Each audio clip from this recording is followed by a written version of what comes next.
Página 72. Historia de la estupidez humana, Paul Tabori, 1999. Capítulo 3. Después de usted, señor. 3.2. La indignidad de la genuflexión y el besamanos. Otros gobernantes europeos no exigían el mismo tributo de humildad que era obligado en la corte de Bizancio.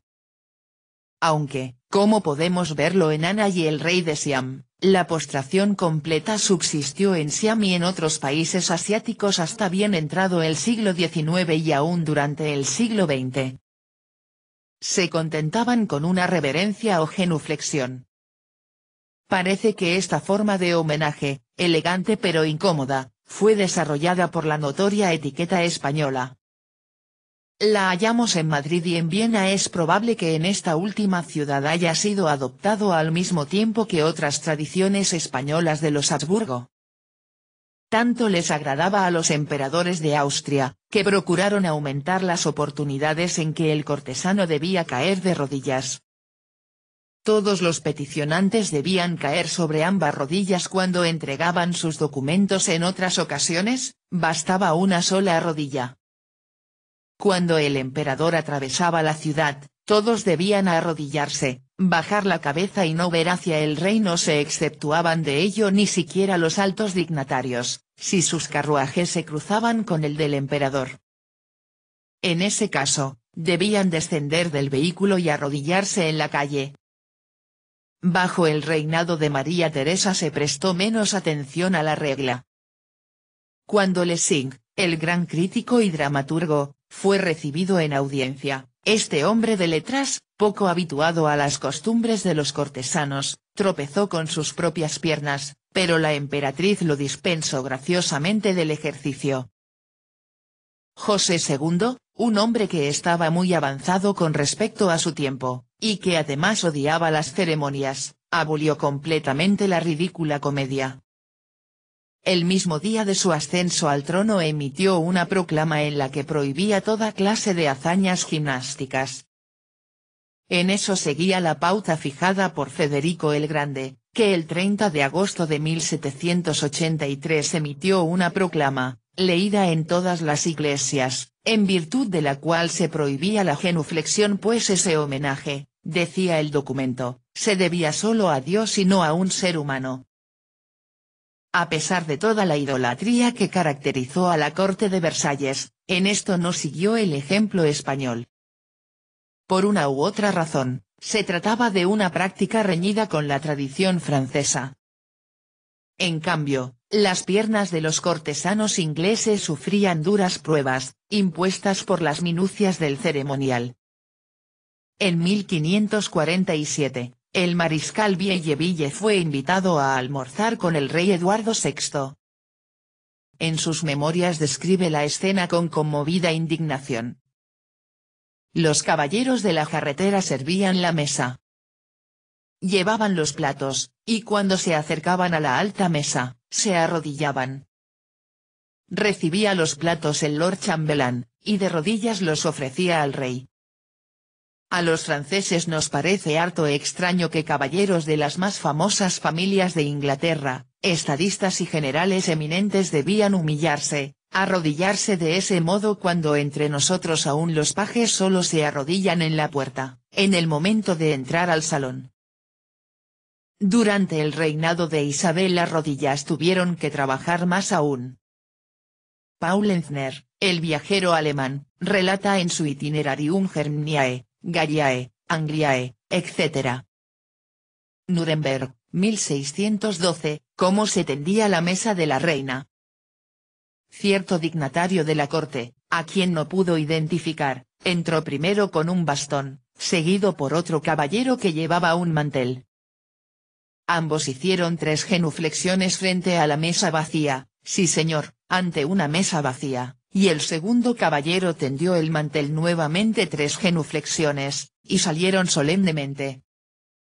Después, entraron otros 2 caballeros, uno de ellos llevaba un salero, un plato y el pan el otro, provisto también de un bastón de ceremonias, lo precedía con gran dignidad. También hicieron 3 genuflexiones antes y después de depositar los objetos. Luego aparecieron 2 damas, con el cubierto. Hasta ese momento, no había tenedores. Como de costumbre, 3 genuflexiones. Sonó una fanfarria y redoblaron los tambores. Aparecieron los soldados de la Guardia Real y depositaron sobre la mesa 24 platos de oro. La reina no había aparecido aún, pero en cambio entró una tropa de damas de compañía. Levantaron los platos, con apropiadas reverencias, y los trasladaron a las habitaciones interiores. Pues Isabel había decidido comer sola. Eligió un plato o 2, y los otros volvieron a la sala de banquetes, donde fueron consumidos por las damas de compañía. Esta costumbre se mantuvo hasta el reinado de Carlos II. El conde Filiberto de Gramont, el de la lengua viperina y mirar agudo, contempló las genuflexiones de los servidores la primera vez que fue invitado a un banquete de la corte. El conde, que había sido desterrado de Francia a causa de cierto escandaloso affair con una de las amantes de Luis VI, fue preguntado por Carlos. ¿Verdad que no es lo mismo en su país? ¿Sirven de este modo al rey de Francia? El conde no pudo reprimir su ingenio malicioso. Debo confesaros que no, Majestad. Pero también he de reconocer mi error. Al principio creía que estos caballeros se arrodillaban para disculparse por el pésimo alimento que sirven a vuestra Majestad. En la corte de Viena en 1731 todavía se combinaba la genuflexión y el besamanos, como lo explica Johann B. Kuchelbecher en su Allerneueste Nachricht von Römisch Kaiserl. Hofe, Hannover, 1730. El más señalado favor que el plebeyo puede recibir es que se le permita besar la mano de su Majestad Imperial. Ocurre del siguiente modo. Quien solicita este supremo favor debe presentarse primero ante el chambelán principal y solicitar su ayuda. Si el chambelán principal está dispuesto a concederla, fija inmediatamente el día en que se otorgará el favor real. En la fecha señalada, la persona se presenta en la residencia imperial y se reúne con el chambelán principal. Se la coloca a poca distancia de la puerta por la cual pasa el emperador cuando se dirige a la mesa. Apenas aparece el emperador, la persona admitida para el besamanos dobla una rodilla y besa las manos del emperador y de la emperatriz, mientras estos pasan y los monarcas extienden la mano con ese fin. Ello ocurre casi diariamente, y especialmente los días festivos, cuando casi todos son admitidos a la ceremonia del besamanos. Sin duda, era un señalado favor, aunque dispensado democráticamente. TV escribe. En México, la gente indigna, tiene como actitud la lambisconería, el sobajamiento ante el jefe, el rico, el cantante y en el paroxismo de la imbecilidad, inclinarse ante el político, reverenciarlo y admirarlo. Página 75.